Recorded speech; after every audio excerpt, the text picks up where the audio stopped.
ঈদ শব্দটা শুনলেই কেমন যেন একটা আনন্দ আনন্দ ভাব চলে আসে আর কি।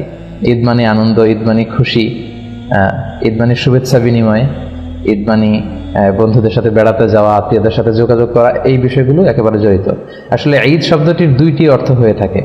ঈদ শব্দের অর্থ যেমনি আনন্দ, আবার ঈদ মানে যেটা বারবার ফিরে আসে। আদা ইয়াউদু, আদা ইয়াউদু মানে যেটা বারবার আসে, বারবার ফিরে আসে। তো ঈদ হচ্ছে এমন একটি আনন্দ উৎসব যেটা বছরান্তে দুবার ফিরে আসে প্রতি বছর। এবং বিশেষ করে ঈদ উল ফিতরের বিষয়টা কিন্তু খুব বেশি আনন্দ ঘন, কারণ এটার জন্য আমরা একদিন, 2 দিন, 3 দিন করতে করতে প্রায় 29 বা 30টি দিন পর্যন্ত অপেক্ষা করি। এজন্য বিষ্ণু সাল্লাল্লাহু আলাইহি ওয়াসাল্লাম বলেছেন যে লিসাইমি ফারহাতান, ফারহাতুন ইনদা ফিত্রি ওয়া ফারহাতুন ইনদা লিকাই রাব্বি। যারা সিয়াম পালন করে তাদের জন্য দুটি আনন্দের বিষয়। এক হচ্ছে তারা যখন 29 দিন বা 30 দিন রোজা রেখে তারপরে শাওয়ালের 1 তারিখে যখন তারা খাবার গ্রহণের মধ্য দিয়ে ঈদ পালন করে, এটা একটা আনন্দ। আর দ্বিতীয় আনন্দ in the day of judgement, আখিরাতে সে আনন্দের জন্য আমরা অপেক্ষা করছি, সেটা হচ্ছে ইনদা লিকাই রাব্বি, মিটিং উইথ আওয়ার লর্ড, আমাদের প্রভুর সাথে সাক্ষাৎ, আল্লাহর সাথে সাক্ষাৎ। এই দুটো আনন্দ। আগামীকাল একটা আনন্দ আমরা করব, আবার আল্লাহর সাথে যখন সাক্ষাৎ হবে সেটা হবে আমাদের জন্য, একজন প্র্যাকটিসিং বিলিভার, প্র্যাকটিসিং মুসলিমের জন্য সবচেয়ে বড় আনন্দ যে আমরা আমাদের স্রষ্টার সাথে সাক্ষাৎ করব। তো এই ঈদটা হচ্ছে আমাদের the biggest carnival and festival of Muslim community.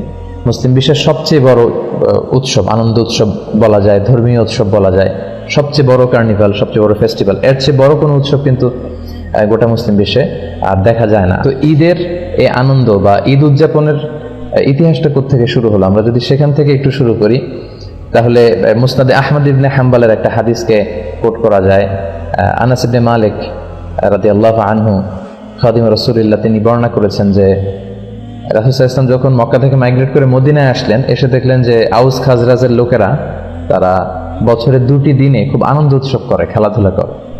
রাসূল সাল্লাল্লাহু আলাইহি ওয়াসাল্লাম তাদের জিজ্ঞেস করলেন, মা হাদান আল ইয়াওমান, এই 2টি দিন এগুলো কিসের দিন? তখন তারা বলল, কুন্না নালআবু ফীহিমা ফিল জাহিলি, আমরা জাহিলি যুগে এই 2 দিনে খুব আনন্দ উৎসব করতাম, খেলাধুলা করতাম, উৎসব করতাম, তারই ধারাবাহিকতায় আমরা এটা করি। তখন বিষ্ণু সাল্লাল্লাহু আলাইহি ওয়াসাল্লাম বললেন, ইন্নাল্লাহা কদ আবদালাকুম বিহিমা খায়রাম মিনহুমা, আল্লাহ তোমাদের জন্য এই 2টা দিনের চেয়ে আরো শ্রেষ্ঠ 2টা দিন দিয়ে এই 2টা দিনকে চেঞ্জ করে দিয়েছেন। এই দিনে তোমাদের আনন্দ করা লাগবে না, তোমাদের জন্য আল্লাহ স্পেশাল 2টা দিন উৎসবের জন্য গিফট পাঠিয়েছেন। সেটা হচ্ছে, একটা হচ্ছে ঈদ উল ফিতর, আর একটা হচ্ছে ঈদ উল আদহা, অর্থাৎ শাওয়ালের 1 তারিখে তোমরা আনন্দ উৎসব করবে, আর একটা হচ্ছে জিলহজের 10 তারিখ, আরাফার দিনের পরে হজ পালন শেষে 10 তারিখে আমরা কোরবানি করার মধ্য দিয়ে যে উৎসবটা করি সেটা হচ্ছে ঈদ উল আদহা। তো এই জন্য এই দিনটাকে বলা হয় আল মেহেরজান আল ইসলামী, মানে মুসলিম বিশ্বের সবচেয়ে বড় অনুষ্ঠান।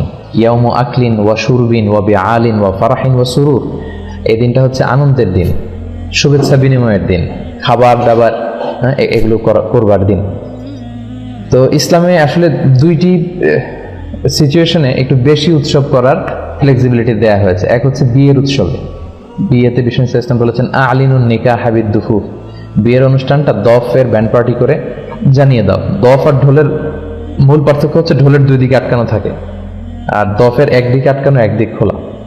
বিষ্ণু মক্কা থেকে মদিনায় হিজরত করে এসেছেন, মদিনাবাসীরা সানিয়াতুল ওয়াদা নামক জায়গায় দফ নিয়ে বিশ্বনবীকে ওয়েলকাম করেছেন আর পড়েছিলেন তলা আল বাদরু আলাইনা মিন সানিয়াতুল ওয়াদা। তো এই বিয়ের অনুষ্ঠান আর ঈদের অনুষ্ঠানে বিষ্ণু সাল্লাল্লাহু আলাইহি ওয়াসাল্লাম এই আনন্দ উৎসবের কথাগুলো বলেছেন। আমরা যদি সহিহ বুখারীর একটি ন্যারেশনকে এখানে কোট করি, আমরা দেখবো যে বিষ্ণু সাল্লাল্লাহু আলাইহি ওয়াসাল্লাম ঈদের দিন মসজিদে নববীর পাশে সুদানি, মানে কালো রঙের যে সাহাবারা, কালো চামড়ার, তাদেরকে খেলাধুলা করার পারমিশন দিয়েছেন। কেন? ইমাজিন, মসজিদে নববী, one of the holy mosque in Islam, মসজিদে নবীর পাশে তারা তীর দিয়ে, বল্লম দিয়ে তারা খেলাধুলা করছিল। তো তখন মা আয়েশাকে বিষ্ণু সাল্লাল্লাহু আলাইহি ওয়াসাল্লাম জিজ্ঞেস করলেন, তাশতাহিন তানজুরিন, আয়েশা তুমি কি খেলা দেখতে চাও? মা আয়েশা বললেন, হ্যাঁ দেখতে চাই। তো বিশ্বনবী তো দেখতে পারবেন, কিন্তু মা আয়েশা তো পর্দা করে যেতে হবে। তো বিষ্ণু সাল্লাল্লাহু আলাইহি ওয়াসাল্লাম বললেন, তুমি আমার কাঁধে ওঠো।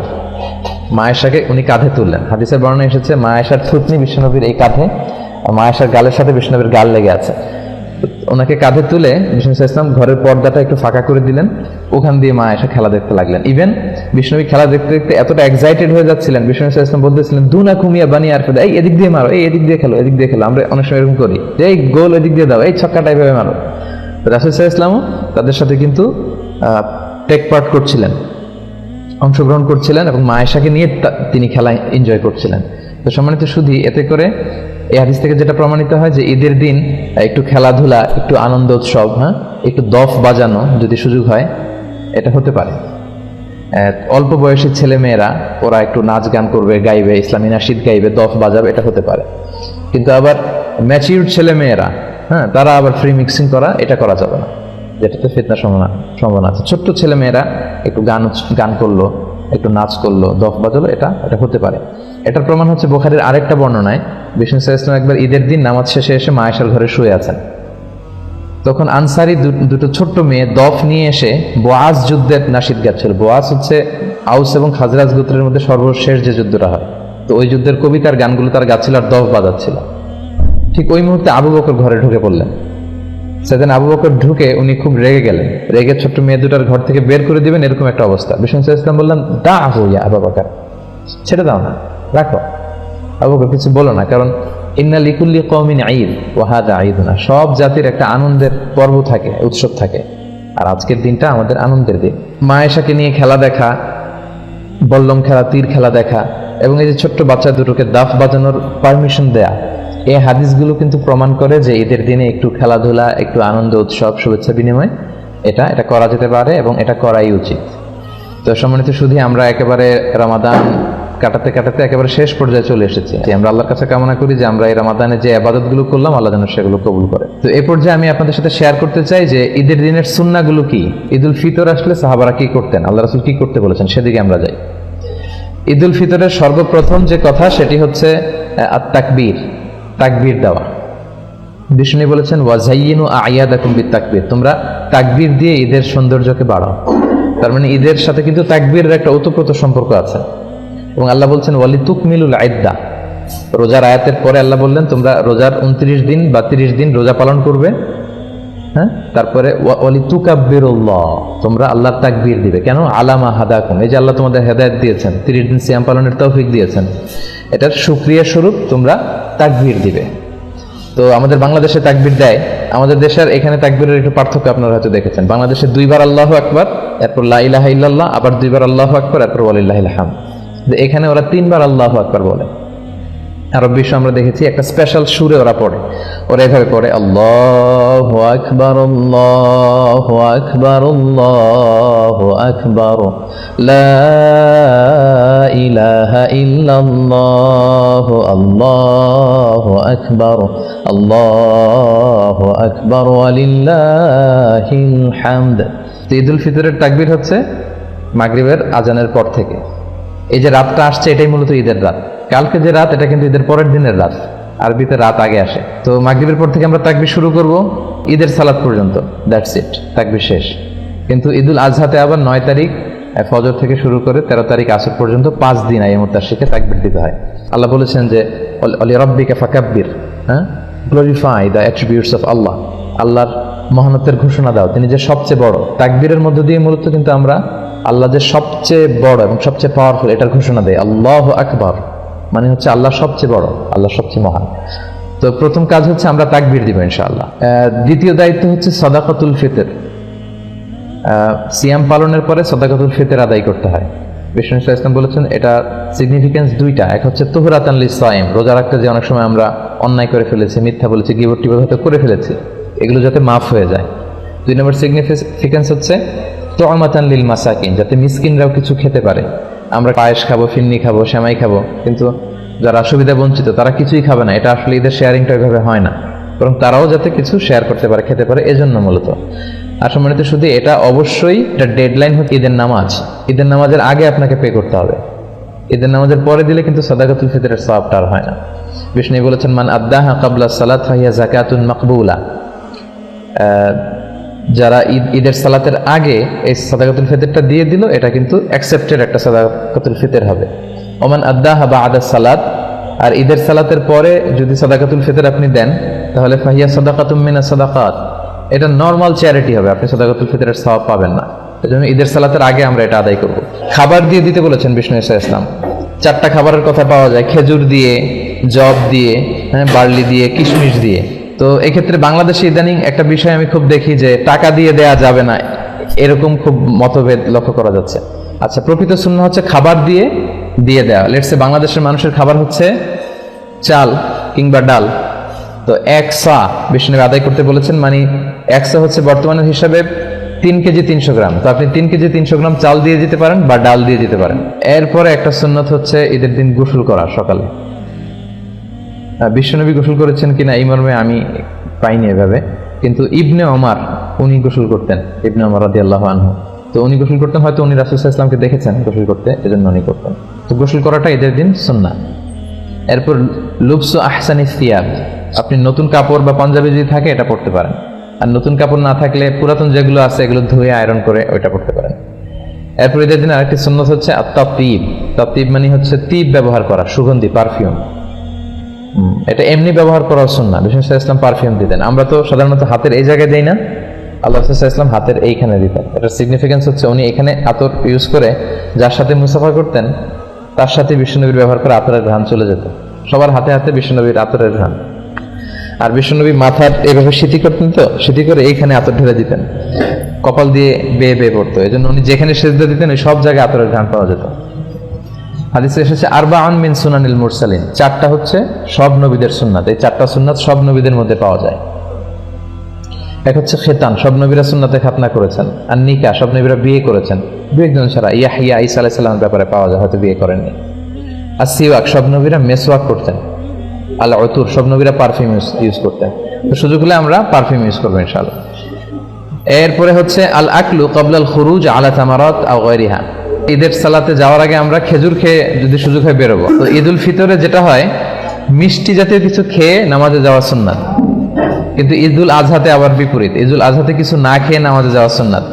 কারণ ঈদুল আজহার সিকোয়েন্সটা আল্লাহ বলেছেন যে ফসল্লি লিরাব্বিকা ওয়ানহার, মানে আগে সালাত পড়বেন, তারপরে কুরবানি করবেন, তারপরে কুরবানির গোশত খাবেন বা কিছু খাবেন, মানে আসসালাতু আউওয়ালান আন নাহার সানিয়ান ওয়াল আকলু সালিসান।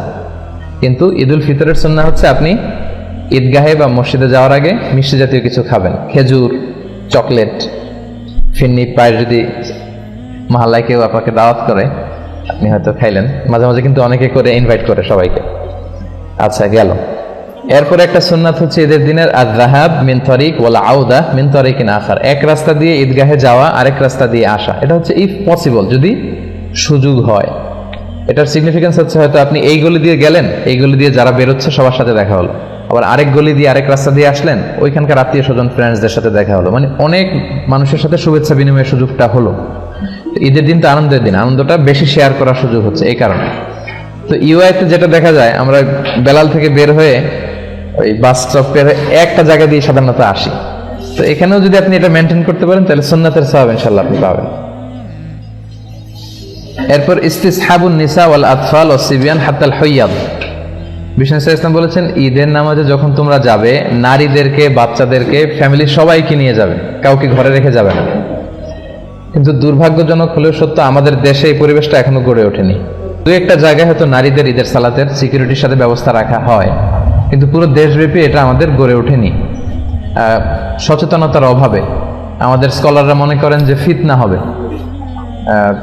ঈদের 2-3 দিন আগে শপিং মলগুলোতে হাঁটা যায় না নারীদের কারণে, তারপর রাস্তাঘাটে, তার পয়লা বৈশাখে আমাদের বোনরা ঠিকই সেলিব্রেট করে, বাট ঈদের ক্ষেত্রে কিন্তু আমাদের বঞ্চিত করা হয়, বলা যায় মসজিদে যাওয়া যাবে না, ফিতনা হবে। তো এটার ব্যাপারে সচেতনতা দরকার এবং তাদেরকে একটা সুন্দর সিকিউর প্লেস করে দেওয়া দরকার যাতে করে তারা যেতে পারে।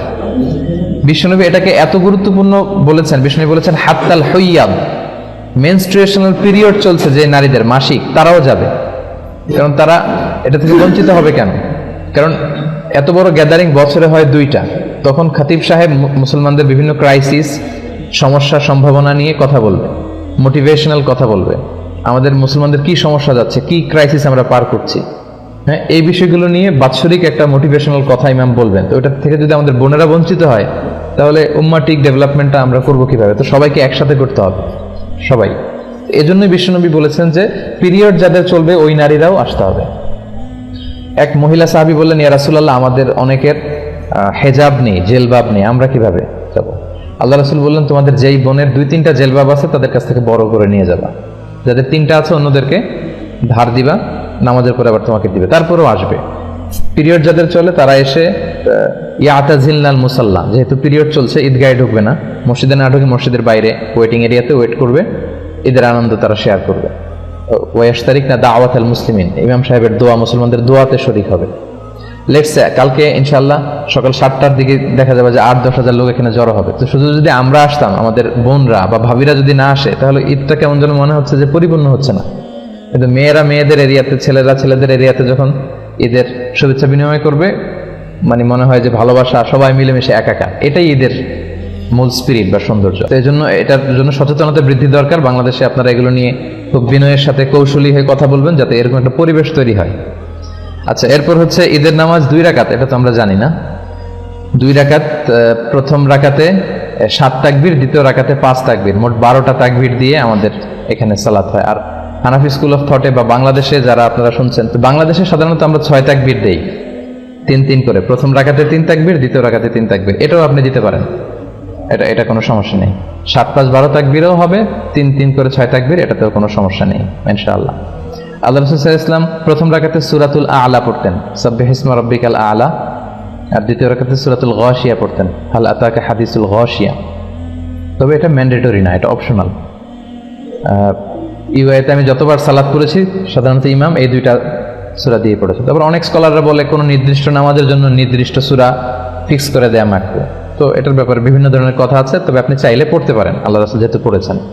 এরপর হচ্ছে আল ইস্তিমতা ইলাল খুতবা বা'দা সালাহ, সালাতের পরে খুতবা শোনা। একটা খুতবা হয়, এই খুতবাটা শোনাও জরুরি।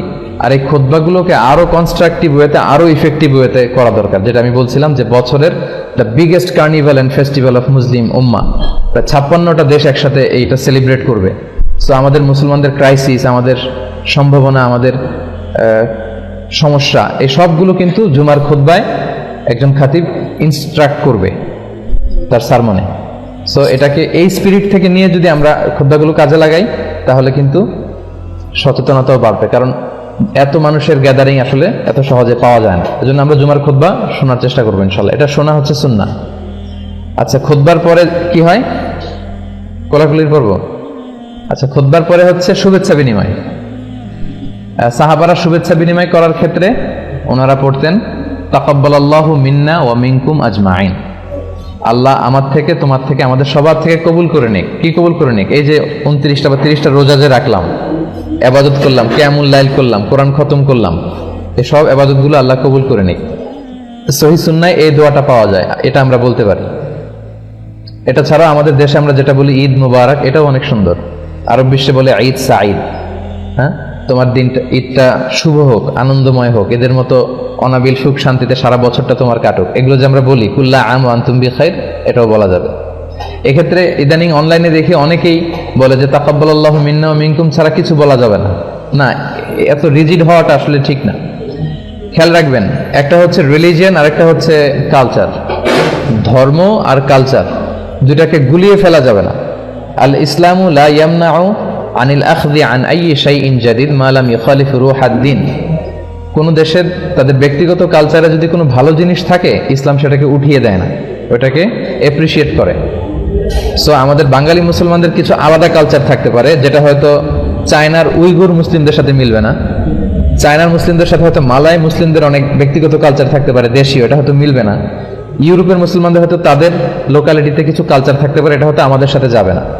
এই সবগুলো কালচার যদি ইসলামের সাথে কন্ট্রাডিক্ট না করে, আমরা এগুলো নিতে পারি। আমাদের বাংলাদেশে ঈদ মুবারক বললে আমরা যে ভালোবাসাটা আসে, অন্য কোনো শব্দ দিয়ে আমরা এটা বলতে পারবো না। মানে ঈদ আসবে, ঈদ মুবারক বলবো না, এটা অসম্ভব।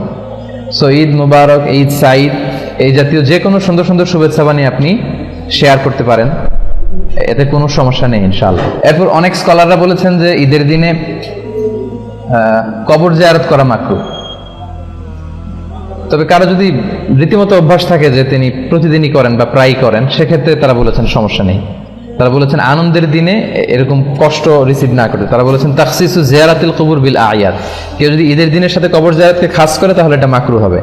কিন্তু লাউ ইয়াজুরু কা আদাতিন ফালা বা'সা ফি, ইন জেনারেলি কেউ কবর জিয়ারত করলে এটাতে তেমন কোনো সমস্যা নেই।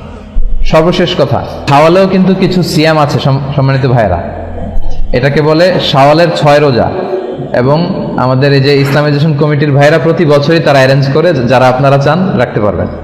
আবু আইয়ুব আল আনসারী রাদিয়াল্লাহু আনহুর বর্ণনা একটা হাদিস এসেছে, আল্লাহ রাসূল বলেন মান সামা রমাদানা সুম্মা আতবাআহু সিত্তাম মিন শাওয়ালিন কানা কাসিয়ামিদ দাহর। যে রমজানের রোজা রাখলো তারপরে আরো 6টি রোজা রাখলো শাওয়াল মাসে, তাহলে সে যেন পুরো বছর ব্যাপী রোজা রাখলো। তো এই সওয়াবটা যাতে আমরা মিস না করি, আমাদের যদি সুযোগ হয়, ঈদের দিনে তো রোজা রাখা হারাম, ঈদের পর দিন থেকে শাওয়ালের 30 তারিখ পর্যন্ত যে কোনো সময়ে একসাথে লাগাতার কিংবা গ্যাপ দিয়ে দিয়ে আপনি চাইলে এই রোজাগুলো রাখতে পারেন। আমরা বলেছিলাম রোজা রাখা বা ঈদ পালন করা এটা চাঁদ দেখার সাথে সম্পৃক্ত। বিষ্ণু বলেছেন সুমুলি রুইয়াতিহি ও আফতিরুলি রুইয়াতিহি। কিন্তু চাঁদের ঘূর্ণয়মান প্রক্রিয়া বা অ্যাস্ট্রোলজি, জ্যোতির্বিজ্ঞান এতটা ডেভেলপ করেছে, মানুষকে আল্লাহ ওই জ্ঞান দিয়েছে যে আগ থেকেই মানুষ এগুলো অ্যাজিউম করতে পারে। আর আমরা বলেছি এটা মুসলমানদের সবচেয়ে biggest carnival and festival of Muslim উম্মাহ, সবচেয়ে বড় আমাদের ধর্মীয় উৎসব। এটার ব্যাকগ্রাউন্ড কি? রাসূল সাল্লাল্লাহু আলাইহি ওয়াসাল্লাম মদিনায় যে দেখলেন তারা 2 দিন ঈদ আনন্দ পালন করে, খেলাধুলা করে। তখন তারা বললো যে জাহিলি যুগে আমরা করতাম, তার ধারাবাহিকতা এখনো করি। তখন বিষ্ণু বললেন যে আল্লাহ এই 2 দিনের চেয়ে শ্রেষ্ঠ 2টা দিন তোমাদের দিয়েছে, এক হচ্ছে শাওয়ালের 1 তারিখ, আর এক হচ্ছে জিলহজের 10 তারিখ। তোমরা এখন থেকে ওই 2টার পরিবর্তে এই 2টা দিনে ঈদ উৎসব করবে। এভাবে এটার মানে ঐতিহাসিক ব্যাকগ্রাউন্ড হচ্ছে এভাবে ঈদ শুরু হয় আর কি। এবং এটা আনন্দ, উৎসব, খেলাধুলা, এগুলোর দিন। এবং বিষ্ণু সাল্লাল্লাহু আলাইহি ওয়াসাল্লাম 2টা অনুষ্ঠানে একটু বেশি ফ্লেক্সিবিলিটি দিয়েছেন। আমরা বলেছিলাম একটা হচ্ছে বিয়ের আনন্দ উৎসব, আর একটা হচ্ছে ঈদ উৎসব। আলিনুন নিকাহ হাবিদ দুফুফ, বিয়ের ঘোষণাটা দফের ব্যান্ড পার্টি করে জানিয়ে দাও। দফ আর ঢোলের নীতিগত পার্থক্য আমরা বলেছিলাম, ঢোলের 2 দিকে আটকানো, দফের একদিকে আটকানো, একদিক খোলা। বিষ্ণু যখন মদিনায় এসেছিলেন সবাই তলা আল বাদরু আলাইনা গানটা গিয়েছিল আর দফ বাজিয়ে বিষ্ণুবীকে ওয়েলকাম জানিয়েছিল।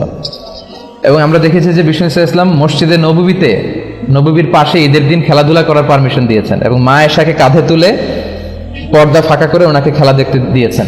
এবং বিষ্ণুবী এতটা এক্সাইটেড হয়ে গিয়েছিলেন, বিষ্ণুবী বলতেছিলেন যে দুনা কুমিয়া বানি আরফে দেয়, এইভাবে তীর মারো, এইভাবে খেলো, যেটা আমরা ফুটবল খেলা দেখতে গেলে আমরা এক্সাইটেড হয়ে যাই এবং বলে এই গোল দাও, এদিকে দাও, এদিকে দাও।